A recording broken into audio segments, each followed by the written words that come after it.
Hello friends, how are we all? Today we're just doing a very quick little video. Well, I don't know how quick it's going to be because, yeah.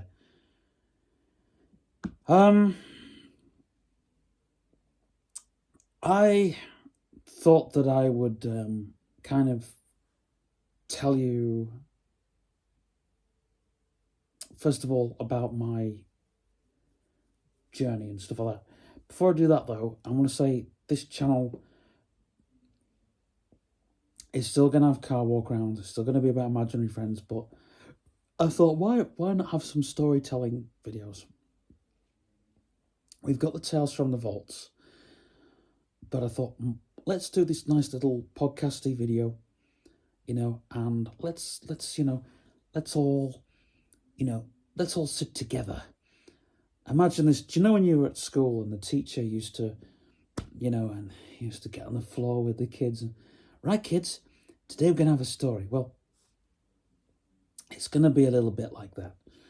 And I have done my journey parts 1 and 2, and I actually just thought, well, this is a video that I'm going to do in the most rawest way possible. And if you like these videos, you can subscribe or like or whatever. Don't feel like you have to. But I know that there's a girl on YouTube called Dana Anderson. She makes videos about autistic content, and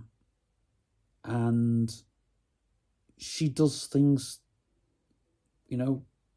quite raw, and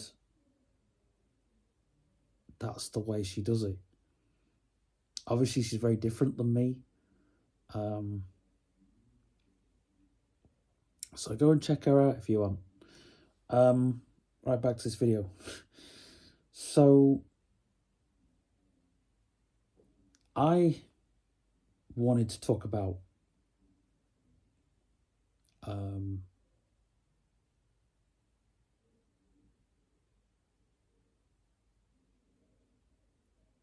just the fact that people never understood my imaginary friends. They never understood them. I still talk to myself and have imaginary friends. And it's not like they're from another universe. I know some people do that. They have this other universe where their imaginary friends are from. That's not me. But I find it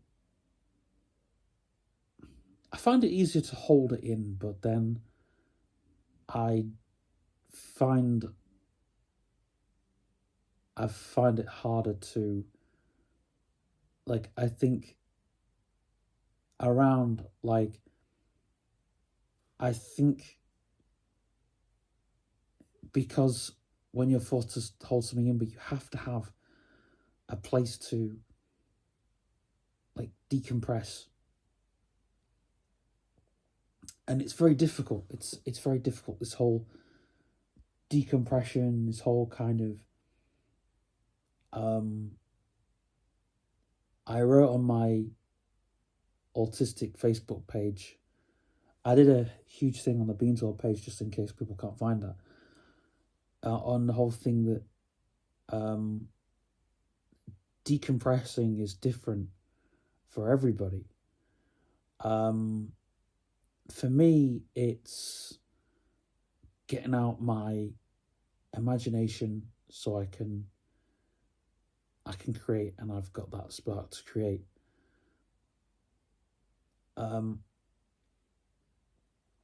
also very different to a lot of content creators because I'm building a platform I'm building a platform about the imaginary friends that has its own platform, and I feel like I don't care where that platform is. If people want to read it, they can read it.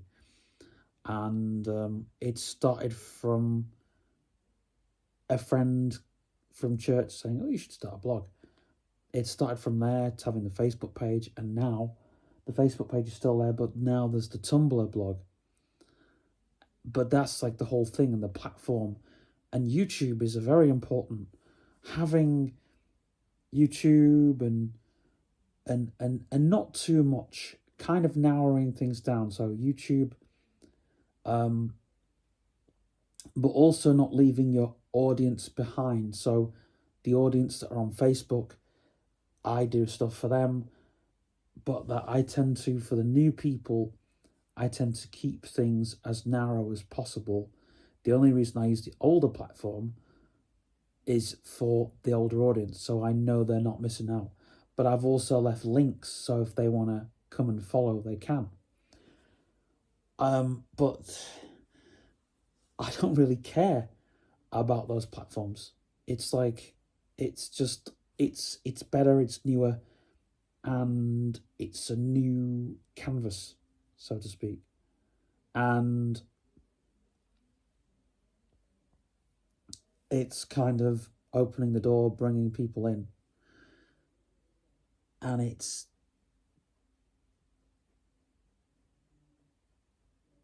learning about the world around you. I know this is kind of a big thing, but I did want to talk like the first two videos I did on this topic. The first kind of storytelling videos, nobody understood. And like, nobody.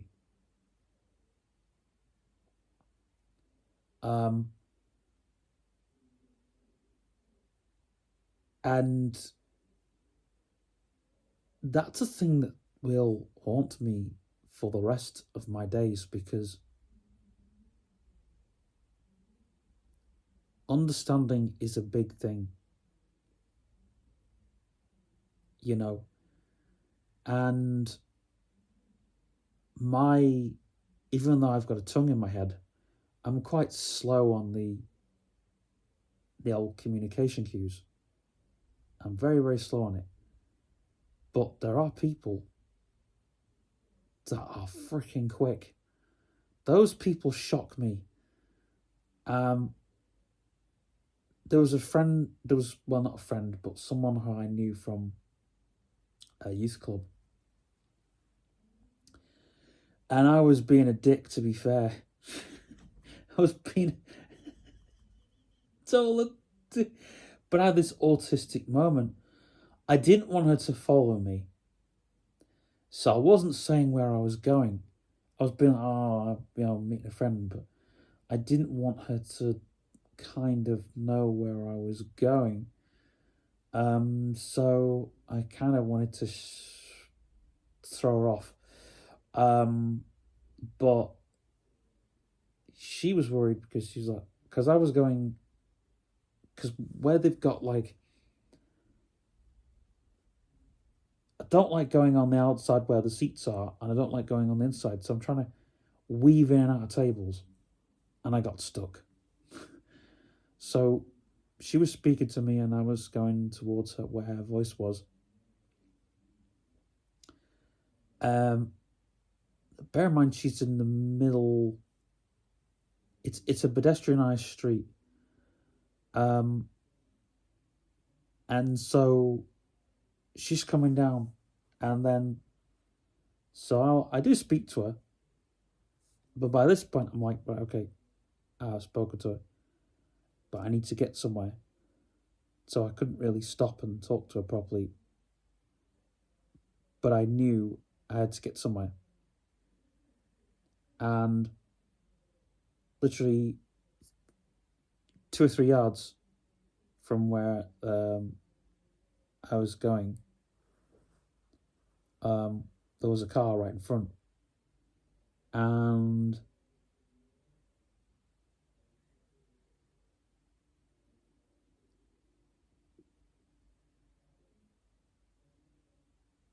she saw the car first, obviously, because she's fully sighted, and B, she's on a bloody bike. You know, people on bikes, they do get on my tits a bit, but this person, they had a Vantage, and were using it, Um, and so they were looking well ahead. Um, I obviously used my common sense and thought, right, okay, there's a car, I'm going to stop. And she was telling me to stop, but she was freaking worried. Like, she was wondering where the hell I was going because I was weaving in and out. And I'm all over the place on because they've changed Chapel Street. There's so many things and there's so many obstacles. So you're weaving in and out trying to dodge the obstacles. And when there's a vehicle in the way, so I kind of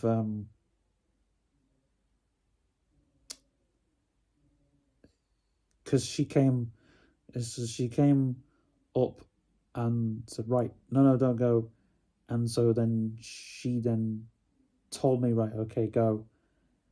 And so she said, I'll help you past this vehicle. She said, where are you going? Where are you going?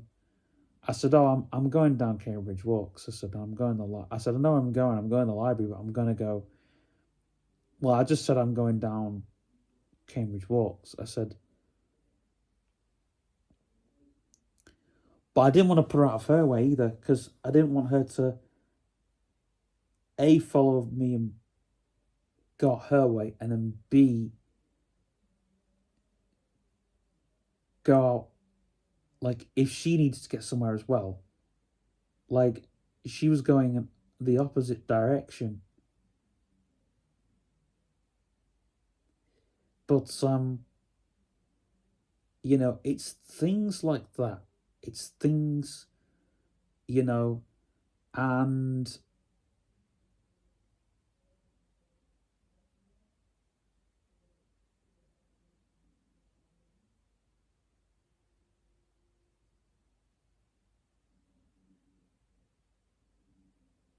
it's like, um,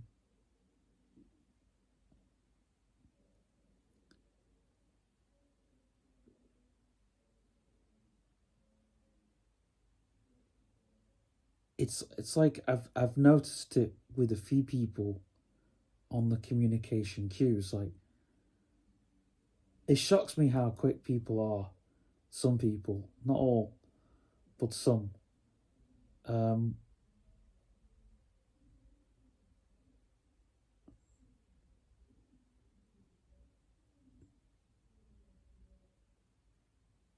there is, uh,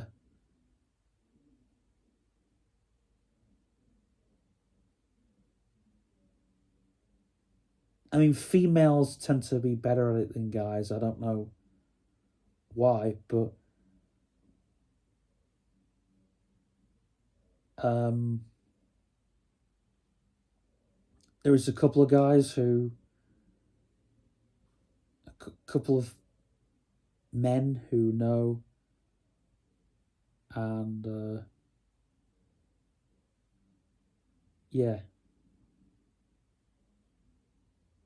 but it's kind of you know,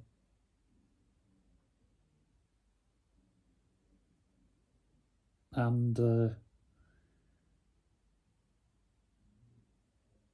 like there used to be a man who ran the men's group, and if I'm buggered, I do if I'm thinking I look like I'm sad, and this day I was just trying to get my head around something. I can't remember what it was. I don't, my brain was just like, oh, but I was just like exhausted, and I must have looked sad. um,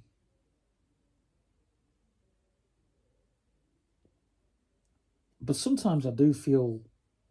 I mean, there was one time when I had um when my eye was sore, my keratoconus, and I was really sore, and my friend's friend, she just grabbed my hand. I was like, she said, "What's up?" I thought you were crying. I was like, "No, no, no."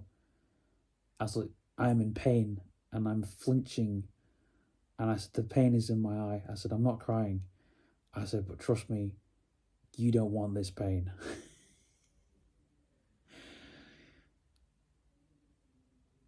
And I think she then was like, wow, how come you aren't sad with this pain?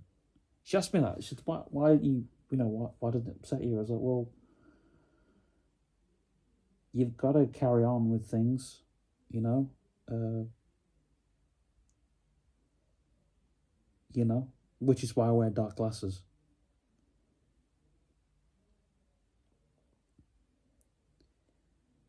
Which they're not sunglasses, but anyway.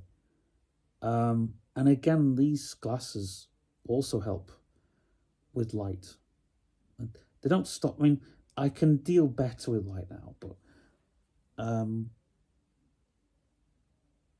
you have to protect your eyes and you have to protect everything.